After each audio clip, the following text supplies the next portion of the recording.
Hapet votimi.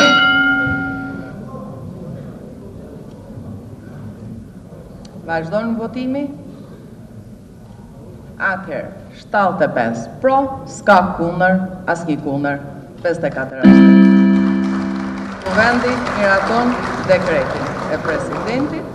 Adriatik Llalla është prokurori përgjithshëm me votat e 75 deputetëve në kuvend, por ai nuk arriti të marrë votën e kryetares së kuvendit Jozefina Topallit. Mësohet se kryeparlamentarja nuk mori pjesë në votim.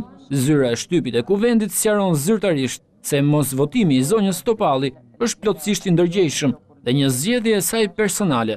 Votën pro prokurorit të përgjithshëm e kanë dhënë deputetët Kastrioti Islami dhe Vangjel Dule, të cilët edhe pse jashtë mazhorancës e kishin deklaruar publikisht mbështetjen për Adriatik Llallën. Opozita zgjodhi të mos marrë pjesë në votimin për prokurorin e ri të përgjithshëm Adriatik Llalla.